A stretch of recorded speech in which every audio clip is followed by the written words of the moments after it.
Joe Flacco talked about it at the end of the game where our fans were booing the offense. And, it was just one of those games where I had a weird feeling all day. I had a weird feeling starting on Friday. I was like, I think they gas. No, it wasn't. Gas. No, it wasn't. Thanks for not asking. I thought that they could win, and I thought it was going to be an ugly win where the defense was going to have to score. Who knew that special teams was going to come up with a block? But that interception was just absolutely gigantic. And it was good. I feel good for the team. I feel good for them, and it's still a really hard schedule and an offense that really needs some help. The offense is not good. There are aspects of it that are okay. And we're going to get into that during the show today. Scott Petrak's going to join us at 11 o'clock. Tyvis Powell will be with us at noon. And then at 1 o'clock, we'll be hearing from Kevin Stefanski, perhaps some other Browns players throughout the show. So stick with us on that. Yesterday, Andy, yes, they got the win. Two huge things I think are the biggest takeaways out of this game. Number one, this defense is going to give you a chance to win each and every Sunday. Each and every Sunday, this defense is going to give you a chance to win. There's going to be a stinker or two. There will be. One game where they just get lit up and they don't play very well. That will happen again. It's the NFL. It happens. But this defense is going to give you a chance to be in every game. And I think they've succeeded in getting this defense back to where it was 2 years ago. Through 3 games, it looks incredible. I can't say enough about the defense. I don't know how you can. You've got a young guy in the middle, both linebackers, or even any way you want to look at the linebacking core, no matter how they run it, if it's 2 guys, 3 guys. Those guys did the job yesterday. And I think what's interesting is to watch teams who, and I think we've seen this in at least 2 of the 3 games, where their star running back or the running back they think that they're going to be able to ride all game seem to have some success early on, and then the adjustment is made. And they've done this in all 3 games now.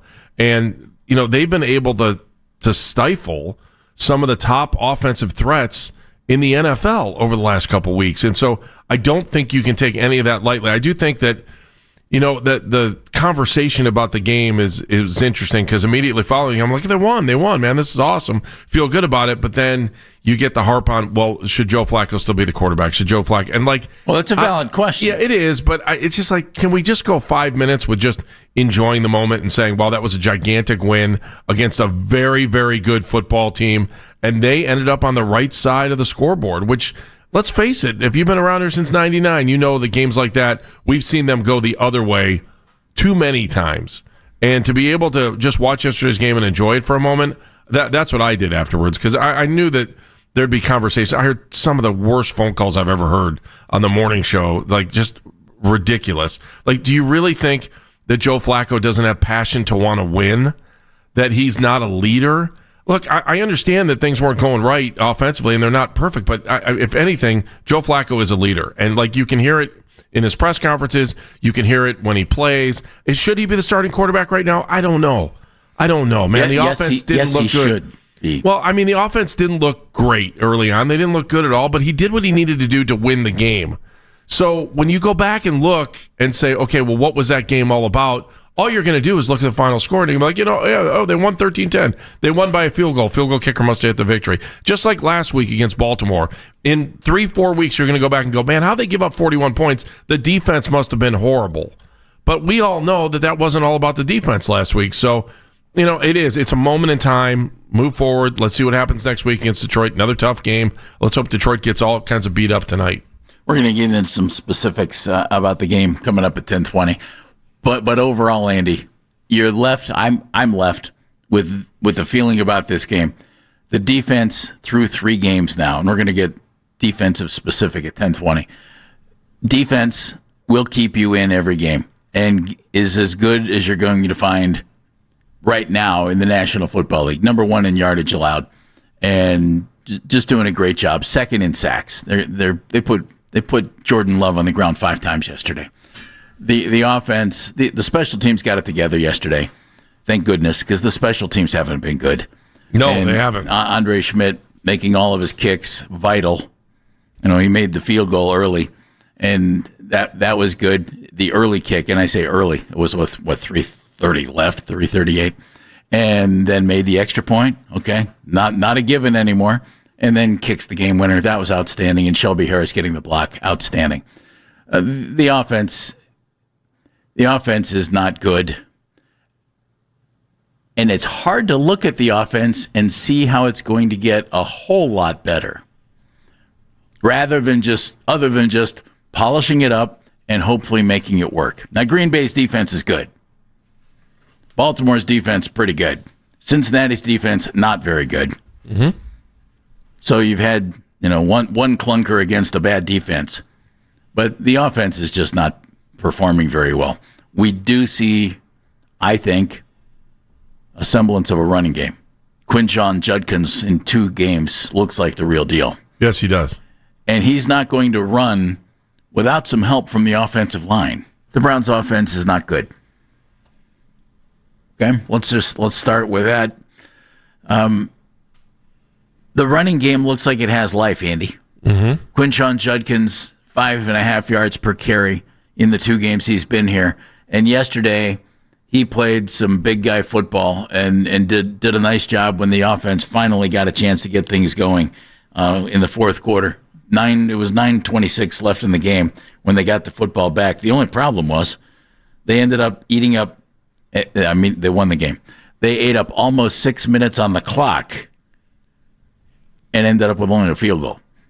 But it worked. It worked yesterday. If you are Kevin Stefanski right now, are you changing quarterbacks? Keywords were right now. You're asking me straight up? Yes, I am. No, I'm not, because I think if I'm Kevin, I'm not. I might consider it.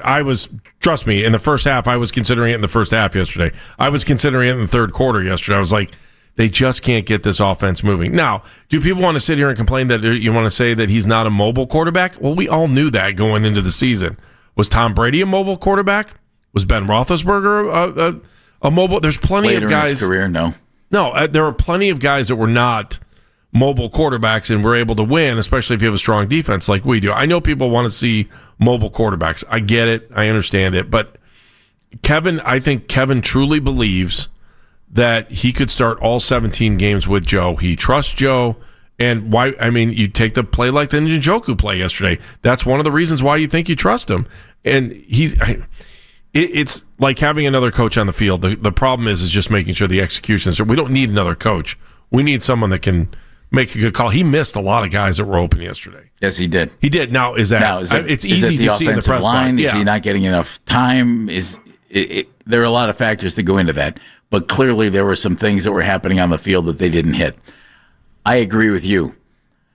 If I'm Kevin Stefanski, I'm not changing quarterbacks right now. I'm not, no matter what. I mean, as a fan, I'm sitting here trying to say, man, I'd like to see Gabriel, but I'm not the one getting paid to run this team. And if they can pull off wins against Green Bay, even in an ugly offensive day, it's hard for me to sit here and say that Kevin's wrong. I think Kevin's doing what he thinks is best for the team, and he thinks that they can win this way. I know we're all excited about 2 rookie quarterbacks, but when again in my lifetime has the number 2 quarterback not been the best player that everyone wants to see? The most exciting player on the team is the guy who's not playing because we haven't seen what they've done yet. I mean, I sit here and I know who Dr. Dave Mays is, right? Because he was a backup. It's just like, because everyone, the being the backup quarterback is the best gig in the world. It is, because everybody loves you because you haven't done anything wrong. Well, here's the issue I have if I'm Kevin. I don't have a good option at quarterback right now. I don't have a good one. I have a competent one in Joe Flacco. He's not a good option. Right now, in their estimation, Dylan Gabriel is not a good option at quarterback, and Shedeur Sanders is not a good option at quarterback right now. Keywords are right now. Maybe they will be. At some point, like for instance, had they not come back and won this game, Andy, and had they lost 10-0, and they were 0-3, change. Why would you continue with Joe Flacco at quarterback? I agree. You're now 1-2. The offense actually helped in the comeback yesterday. The offense in and of itself wasn't going to win that game for you. That was really obvious. And I think it's really obvious that the offense isn't going to win a game for you this year. Maybe 1, maybe 2, maybe. But the offense isn't going to win games for you. What this offense can't do is lose games for you. Joe Flacco can help you not lose games, I think. Can Dylan Gabriel? I'll bet he can, to be perfectly honest. I'll bet Dylan could go out and run the offense about as well as Joe has. And I say that knowing that there's a huge disparity in the experience, but Dylan brings some other attributes to the table that might help, and mobility is obviously the key one there. But if I'm Kevin, you just won a game against the Green Bay Packers. I'm going to roll with Joe Flacco and see what happens. The problem is, and I think this is a problem, this is what they put in the quarterback group. This is what you have. You have Flacco and 2 rookies who weren't first-round picks. And that's what you have. So your choices are not like overwhelmingly, oh, hey, it's not like you're the Giants and you traded up for Jackson Dart and you know it's only a matter of time. You know, there's no rule that says it's only a matter of time until you play your 3rd and 5th round draft picks at quarterback. That's just the way the league works. And that's a problem. I think this is a problem.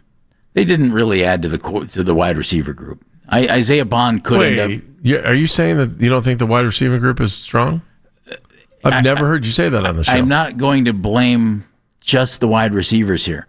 This is a problem because your quarterback and your wide receivers are not clicking. Is it the quarterback? I don't know. Is it the wide receivers? I don't know. The top 2 wide receivers on this team have 39 targets. Jerry Jeudy and Cedric Tillman, 39 targets. They have 20 receptions. So basically, when Joe Flacco throws toward the wide receivers, the top 2 wide receivers on this team, you have a 50% chance of a completion. And that's awful. That's awful.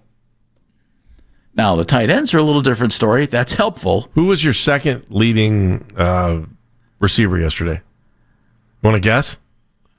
I'm not looking at the box score. Who was it? Ford. Jerome Ford. Yeah, who didn't get 4 a carry, targets, by the way. 4 receptions, 10 yards. 4 receptions. Yeah, but it's 10 yards. Yeah, I know. You know, see that's there's just I'm still trying to figure out that there's flea no flicker play yesterday. productivity out of the passing game. Didn't make none. Sense either. Yeah. Is it on the offensive line? Are they not giving Joe enough time? He was sacked twice yesterday. You know, his numbers aren't good. And the wide receivers' numbers aren't good. Numbers all the way around aren't good. The only thing on this offense that is clicking a little bit is the running game.